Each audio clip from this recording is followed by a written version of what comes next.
go anything for your last two. But that being said, there is slight downside. It is so open-ended because of the fact that your first three are facilitators.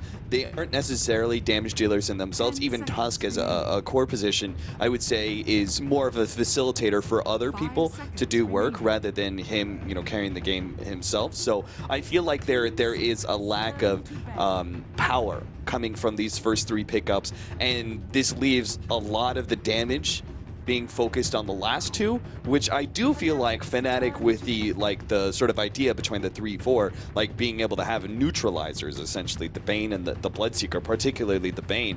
I mean, if you know you're only dealing with two primary sources of damage, two heroes that you really need to focus down, and Bane is already able to take out one of them, Fnatic could be in a very good position in that regard. Yeah, I actually, and again, we are seeing it again too, by the way, the counters, like, if you can't get Viper, how often have we seen this? Like, I think the last, 3 games we casted, you don't get the Viper, you take the Razor. They're just game-winning heroes. Like, they're not the most fun, they're not really too flashy, but, I mean, they win you games, they're very solid. They're just it's just a lane-dominating hero. Like, you can't really go wrong with a Viper or a Razor. Because A, they're really tanky, B, they harass out better than any hero, and I'm pretty sure that's an S4 Razor. I think they're thinking the same thing I am. It's going to be the Bloodseeker mid. What beats that? A lot of heroes can just outright harass him, so just deal his damage. And even if you put the Queen of Pain mid, the Razor should be able to win. Right, so you're kind of guaranteeing that the mid lane is one. Razor, like going into the mid to late game, is a pretty good counter versus both the Bloodseeker and the Gyrocopter. Bloodseeker's a melee hero, so naturally you're going to have some advantage there, though not as much as you would have over many other melees because Bloodseeker's super fast. But the Gyrocopter as well. The Gyrocopter stealing away his damage, especially like early on when he has just some stats in BKB. His physical damage is a little bit limited, but it also can do a decent amount of impact with that flat cannon. If you take away, say, 20 damage away from the Gyrocopter before the first flat cannon shot, you've taken not just 20 damage away from him, but 100 damage, right? Because he's hoping to be able to hit 5 heroes with that flat cannon shot. So I think that's sort of the way that flat cannon amplifies the physical damage you have already. So too does Razor really negate that advantage quite easily. Now, the Undying was the last pickup. I love that. A lot of team fight, especially since you already have some good holding heroes with the Bane and the Bloodseeker, so the Tombstone is very powerful here. But Team Secret are now going to go for the Clinks, which is going to be a very nice single target focused hero that I think is actually good versus almost all of these heroes on the side of Fnatic. I think it's particularly strong against the cores of both Gyrocopter and Bloodseeker. Yeah. Did you see the hero I was hovering over for they picked it? No. Oh, I hovered over the Weaver because I thought if you're Secret, I just forget about heroes sometimes. If you're Secret, what do you need as your last hero? Like, considering what you already have. You need a hero that can hit high ground. Like, you just need heroes that can hit buildings. Like, I think we were talking about it at the end of the C9 game. It's like, Ember's a good hero, sure. So is Gyrocopter, but neither of them are the heroes that you want to send in the front lines to just hit buildings. Particularly Ember Spirit. He doesn't hit buildings ever. He sits in the back and slides a fists you every single time, but he can't actually get up and take out those buildings for you. But Clinks certainly can, because Clinks is, first of all, a lot of physical damage, a lot of single target focus, both when it comes to heroes as well as buildings. In fact, you could say so more so for buildings than anything else. But is also quite tanky thanks to Death Pact. When you are the one controlling when the team fights are happening, Clinks is actually decently tanky because you're obviously going to work that push in with your Death Pact timing. Yeah, I think that's completely true overall, and so. Both teams, I mean, it doesn't look like they're heading into each other or anything like that. I think that they're just scouting out. Judging by the item builds, it's actually possible that they decide that, maybe not. They could just try to get aggressive early on. If they anticipate the Undying to be the dual offlane.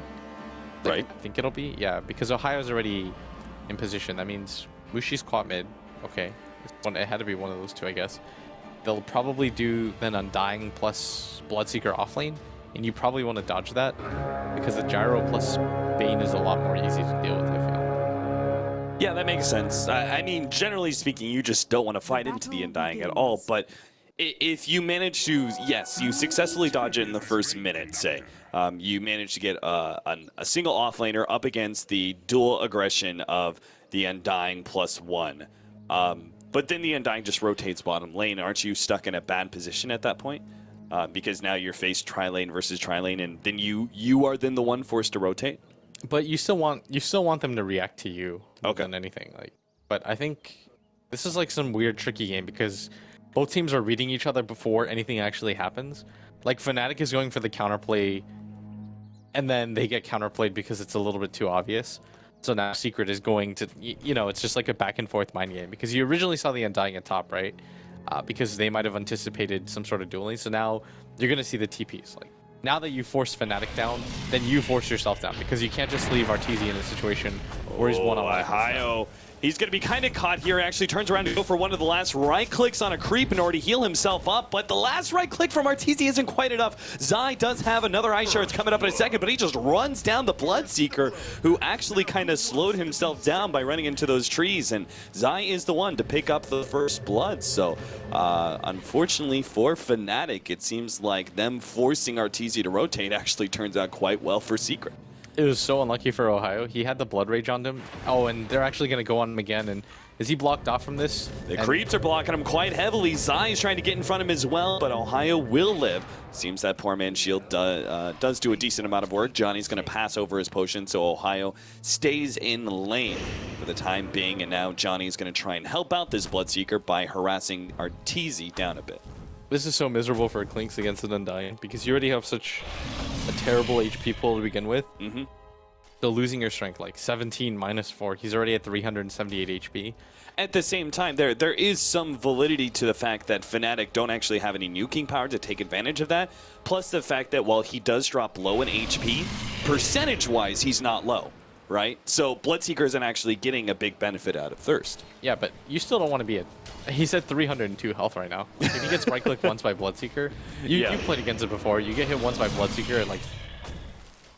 and you're that low, then you just die because he can just chase you down. He doesn't really care if the Rubik's there or not. Once he gets a level or two of Thirst, then I'm pretty sure he's just going to try to run on Arteezy. And that's the play. And in the mid game, they have a ton of bursts. I mean, they've got the Queen of Pain ultimate. Like, if Arteezy isn't careful, there's a lot of potential for that. But I'm interested to see mainly how he decides to itemize. Like, there's a pretty standard build nowadays that's been floating around. You go like Aquila, Soul Ring. Ooh, Arteezy actually got caught. I was going to say he needs to just continue to try and kite around the Bloodseeker, but Ohio very smart, recognizing what the best opportunity is. He gets for the very early boots and then immediately pushes forward alongside the Undying to force Arteezy to use that mana. And Clinks does have a very limited mana pool, particularly if he's spamming out Searing Arrows for CS. Yeah, that's why you have to go for the Soul Ring at some point, but I mean, this is just an awkward situation because Arteezy always has like 300 HP because of the decay, and so this is just a rough matchup. And something we haven't talked about, I guess, is just the fact that the bottom lane has been pretty successful for, I'd say, and actually... Oh, wow. What? Jumping in. Mushi actually managed to get S4. I was watching the Bloodseeker get aggressive on Kuro and Arteezy at top, but they managed to actually get the kill in the middle lane. Mushi coming up big. I'm not used to seeing that. S4 just die like that. Yeah. And this is a matchup where I guess Queen of Pain does okay, but the Razor should also do okay, so he must have just taken too much damage from that dagger. Like, I just didn't anticipate either of them really dying here in this situation, but especially since S4 has a high ground ward, like, he should be able to spot the aggression coming, but I really want to see how that had happened. But Mushi's going to grab the top rune, and with this advantage now, like we talked about it before, Ken, right? Like, we really emphasize that Mushi is one of those heroes or players that really likes to play the hero that can just solo take over a game.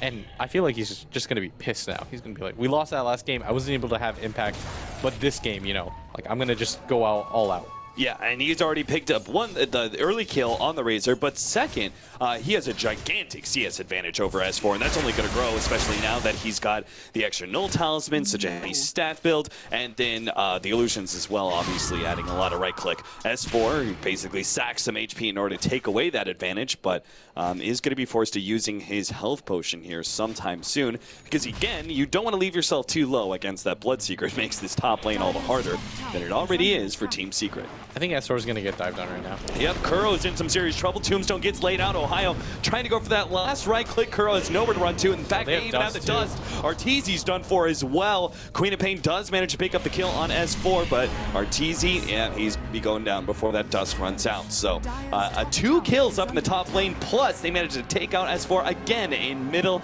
You're absolutely right. They did dive S4.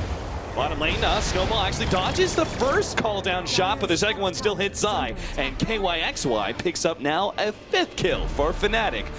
Fnatic striking back big time here in game number 2. They're just rolling right now. Like, I was focused on mid because I knew that Mushi was going to kill him, and then you were focused on, like, there's just so much action going on. Like, Mushi's reading the situations perfectly. Like, the thing is that it's easy for me to call as a caster the moves. Like when I said he's going to dive him right here, it's easier for me to see because I can see all situations at once, right? But the fact that he was able to read that situation and he makes that play is just insane to me. Because if there was any sort of TP support, the turnaround potential is high, but he decides to go for it. He reads his instincts correctly. S4 was sitting around like 600 HP and Mushi decides to just YOLO in for it, and he manages to pick up the kill, and now this is such a significant lead because Razor, a hero like Viper, doesn't have the best flash farm potential. Like Plasma Field isn't optimal for that, and you're picking the heroes again to win the lane, and you're no longer winning the lane whatsoever. Right. And the Queen of Pain just has so much more snowball potential than you, once she starts to build up levels especially.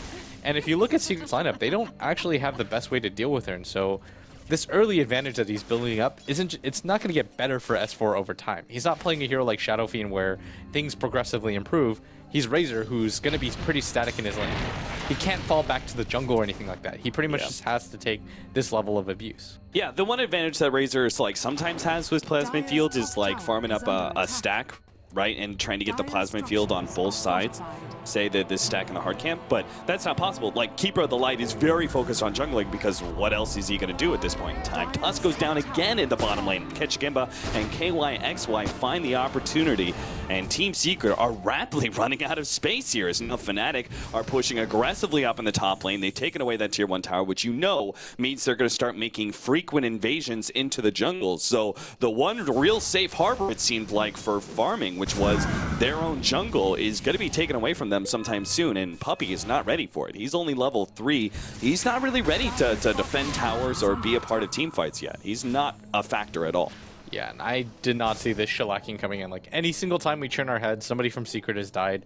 Fnatic is almost averaging a kill a minute right now, and it's hard to keep up because you don't expect these deaths. And Fnatic just showing that they are a team to be dealt with, and Mushi's just having an insane game right now. Like, he's got 41 CS with 2 kills, both of them being solo kills.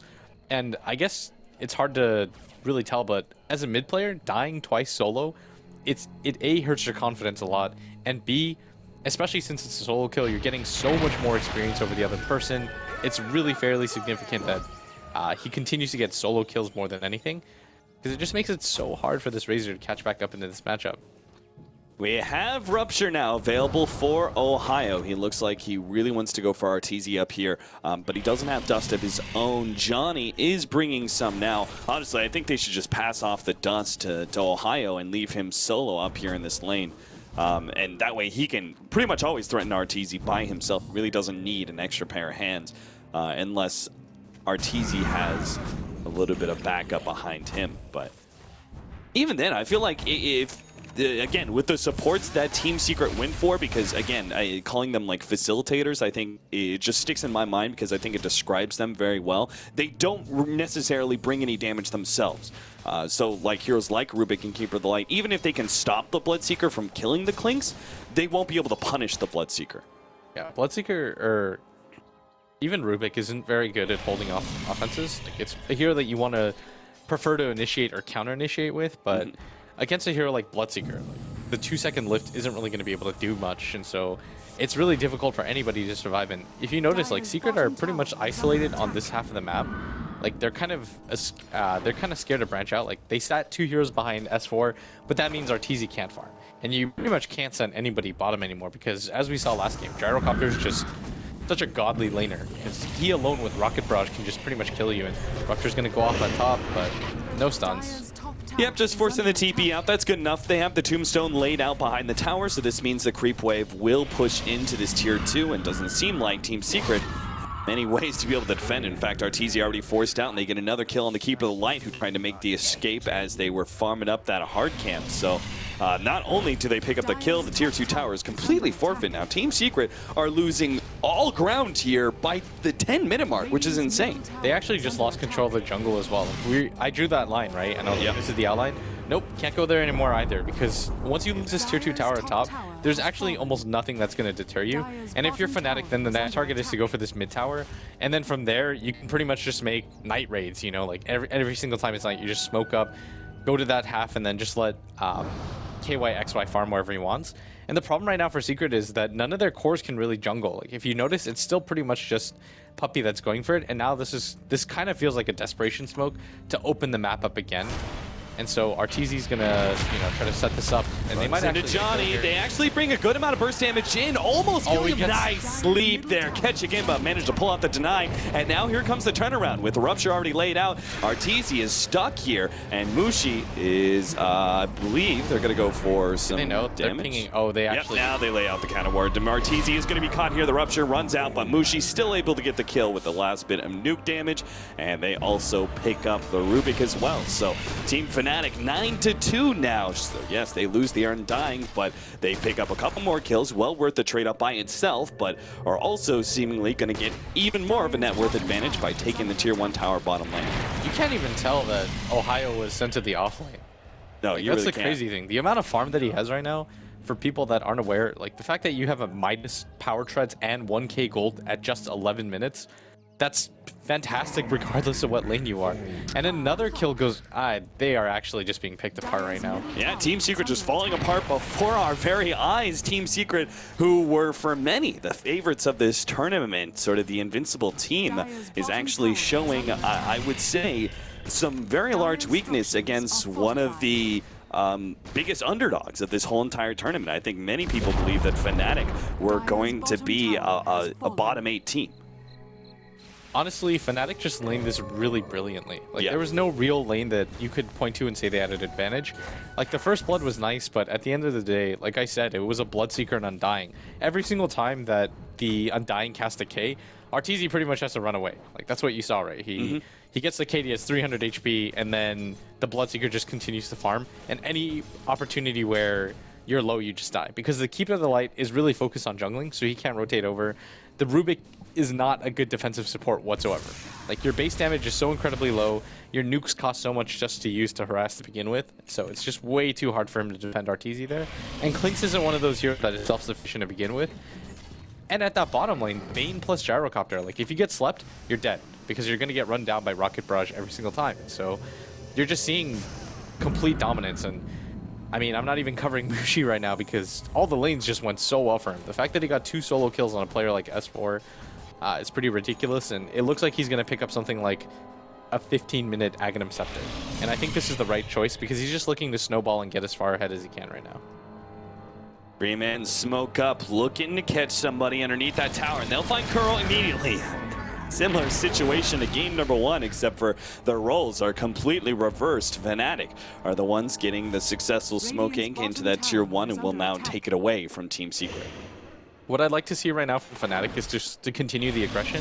Like I said, the next target has to be this mid tower, right? You want to just completely open up the jungle if you're Fnatic, and what they're going for right now... Oh no! Miss Sonic Wave! Mushi, uncharacteristic mistake from him, and it looks like he's going to pay for it. A blink is up. He will actually be able to make the turnaround here as this team comes in, controls the 2 attackers on Mushi. Tusk as well as the Razor. Now they're going to go for Kuro as well. Came in with the TP, but will immediately go down. Double kill for Mushi. 3 out from Team Secret, and that tier 1 tower is going to be forfeit. They just can't survive right now. Like, the fights that Secret took right there were pretty ideal. They were under a tower, but the Coddle gets hit by one thing. The Bloodseeker then has 450 move speed, and then he's running around 2-tapping people, and the aggression right now that they're laying on, like, I'd like to see a Shadow Blade or something like that from Ohio. Or I guess he's going to go for the Yasha. Oh, this is going to be an SNY then. Like, but I would like to just see continued aggression, like, non-stop around the map. Yeah. I thought a Shadow Blade would be okay in this situation just so you can continue to put up pressure and make the supports poor, but SNY is just as good because there's no burst damage on Secret. So if you go for an SNY, there's nothing really that's going to kill you immediately. I feel like going for a BKB this early isn't worth it. but they really have Secret have to make something happen. Like, they're giving up a kill a minute. Fnatic are actually keeping that pace. Like I said it early game, and you know, it was 7-1 in 7 minutes. Oh, again, good silence to come out from Ohio, though. Perhaps this can set up Ohio to go for some kills. In fact, sure enough, he already saw him coming forward, but the blinding light is there, and Ohio immediately has to back himself away from that. Kuro, though, is going to be cleaned up now as Mushi comes in. They still brought a couple of heroes low. Team Secret are on the retreat back to their tier 2 tower, so 1-for-1 trade-off. Fnatic seemingly not going to back down from a fight just yet. They're going to keep on pushing forward. Still, though, they're pushing into a keeper of the light. No matter how far ahead they are, they do need to be careful of that constant pushback damage. Yeah, that was a good smoke, but even in the best of situations, you're trading 1-for-1 there, and so you do have to get away with a little bit more than that, especially in a smoke gank. But if you're in a position where you're this far behind, then the better move is to simply just go for any kill that you can. Like, a trade is okay here, and I didn't even realize how absurd the net worth lead was, but we should definitely at least like, that's for 15 minutes into the game for them to build up that sort of lead. They're getting up 1,000 gold per minute over Secret right now. Pretty insane stuff, and with it always happens, right? When you've got this kind of control, it just naturally builds into more and more and more. So as they get all these kills, they're getting more towers, they start getting more map aggressive vision, and situations like this occur where Kuro is spotted out, putting both his sentry here, and they now see that he's missing one of his wards, so very presumably they're going to know that it's some sort of top river ward that was placed by Kuro. That the map vision is going to be very few and far between for Team Secret, and they just are going to be forced into playing very grouped up and very defensively. Sure enough, Ketchikimba already takes away that river ward, and we'll also make sure he takes that bounty rune as well.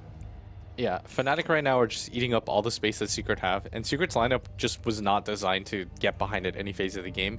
Because you're seeing right now what's going on is that the Razor and the Clinks are just farming these neutral camps, but they're doing it so slowly. Poor Zai gets caught out by the Fiend's Grip with the double damage on Mushi. No need to use Sonic Wave when you have that kind of advantage.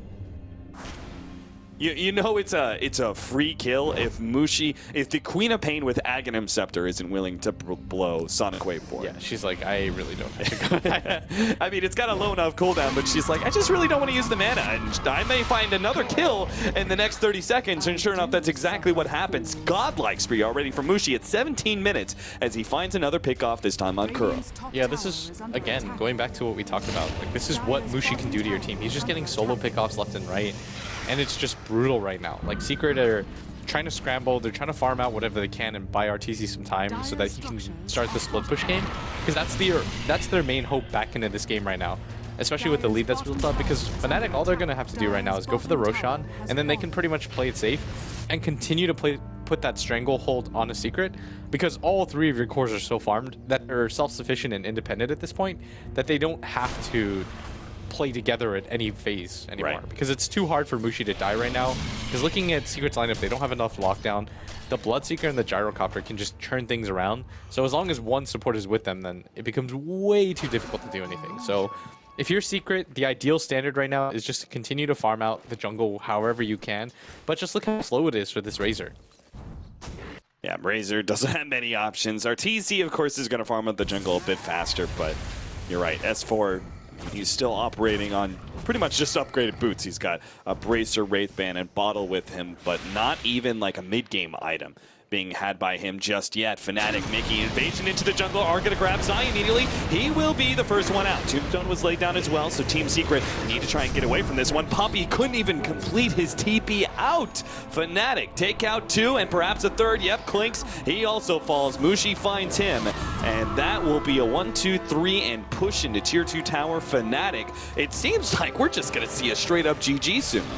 Yeah, they're at this point, Secret just, there's nowhere for them to farm anymore. And, you know, they're making the right steps to try to come back into this game, but it's the limitations of their lineup right now, I feel, where they just, none of their cores can really go to the jungle. Like, Tusk isn't a hero that's going to come back from the jungle, nor is Clinks, nor is Razor. Like, those are heroes that depend on tower gold and building up an advantage and being able to parlay that into just pickoffs. But right now, we're just seeing Fnatic just take complete control of the game.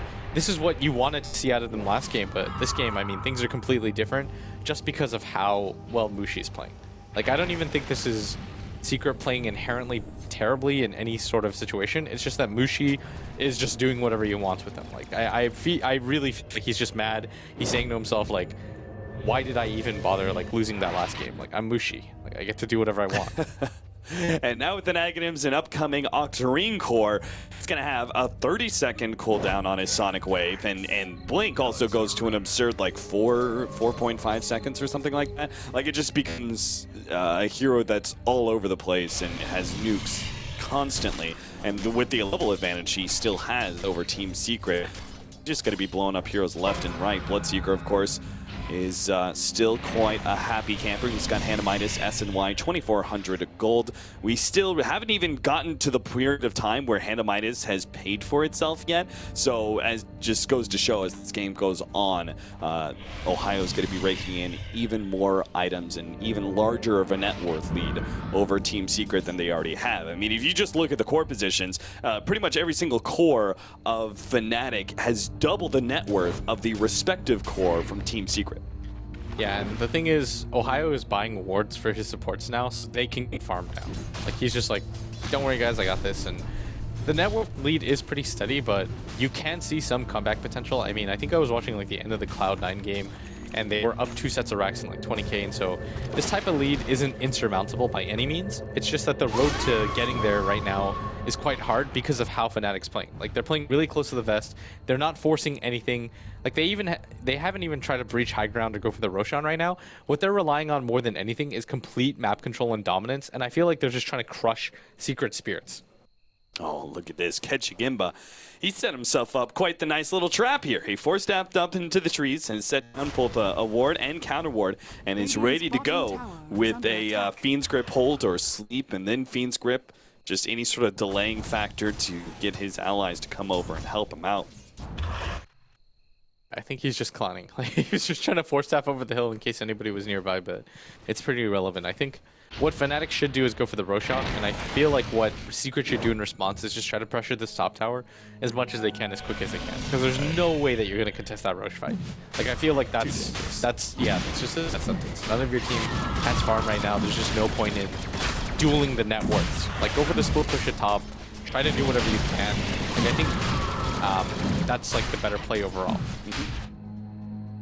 Radiant's top tower Plays defensive as humanly possible, try and draw out the game later and later, and if Fnatic want to try and force it, just hope they make mistakes and push in the process of pushing uphill. Yeah, exactly, because that can definitely happen. In a game of Dota, nobody's really perfect, and so it's not ideal to rely on the mistakes of your opponents, but it's still better than what's happening right now. Arteezy gonna be hit by that Fiend's Grip. Mushi pops the ultimate. Arteezy will walk away with just the slightest bit of HP left. Mushi still has a blink though. Will catch Arteezy in the end. The dust fades, but unfortunately he's too low. The Bloodseeker passive still spies him out.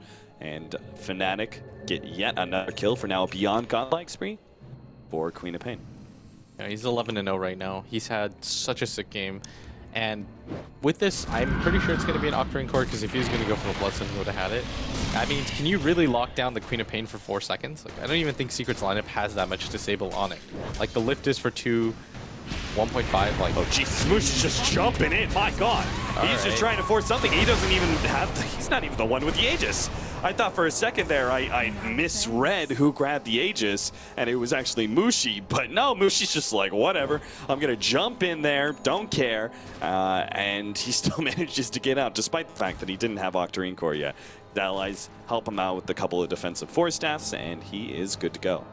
Yeah, it's actually insane that he's just allowed to blink there. And if you notice, Secret's wards, though, they're still placing good wards. They have vision in areas that they need to, where they think they're going to get assaulted from. But right now, if you look at Fnatic's wards, I guess we don't talk about wards enough in general, but the way that they're warding is just to strangle Secret. It's just to kind of cut off wherever farm angles they can go for. Like, this makes it so that nobody can farm the Ancients and they can't go for the Rosh attempt.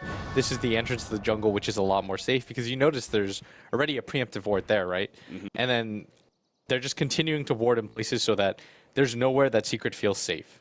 Like, before you even leave the base, you're being cut off. Like, look at Arteezy's options right now. He's trying to farm the enemy Ancients because he realizes, like, if there's a ward in this area and he gets picked off, then that's a free Roshan and a kill. Yeah, especially like the fact that he's coupling the wards. Mushi There's no way he dies here, right? He's got to blink up in a second. Ooh, that was actually closer than I expected, but goes to show the power of Clinks. Now Ohio, he's going to have some slight issues. They actually brought S4 back. They can easily get this kill, but Ohio gets the Force Staff away, and he still had a bit of mana left. I was going to say earlier that Puppey, the Keeper of the Light, is a decent, like very, very soft, but he is a counter to the Bloodseeker in that he has both Blinding Light, which is good at being able to just stop the Bloodseeker's damage, which is obviously a priority in right clicks, and then also his Mana Link, which is quite good because Bloodseeker relies on his innate mobility when people are at low HP. Oh yeah, for sure. Like Bloodseeker or Keeper of the Light is just, it's just an annoying hero to play against. Like once there's Force Staffs in the game and stuff like that, you can use the Blinding Light and just like triple mana off, but oh, Mushi gets a 3-man Sonic Wave. The Snowball manages to save the Keeper of the Light for the time being, but it only provides a slight moratorium in his death.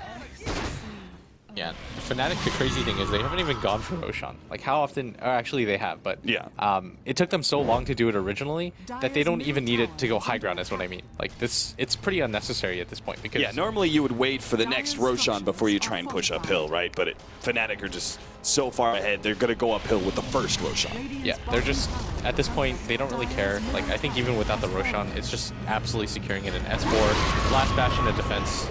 Yeah, he tries to back himself away, but he just runs himself to death with the Rupture on top. Gyrocopter secures that last hit. Kuro running forward straight into the Tombstone. Doesn't really care. Fnatic, though, very much focused on objective gaming. They've taken out the mid lane of Rax and immediately slide on up to the top lane, not wanting to give Team Secret any room to be able to make a comeback. So it seems, well, Team Secret, they're still going to try and fight this one out. They do not have the Razor. Clinks now has a Desolator ready to go, but the tier 3 tower is about to fall. Another blast gets laid out and does bring at least KYX wide low. He still has that Aegis. Good to go, though. Zai going to be slowed down, actually forced to snowball there because he didn't want to get hit by the silence. S4 now come to the foray, the ultimate.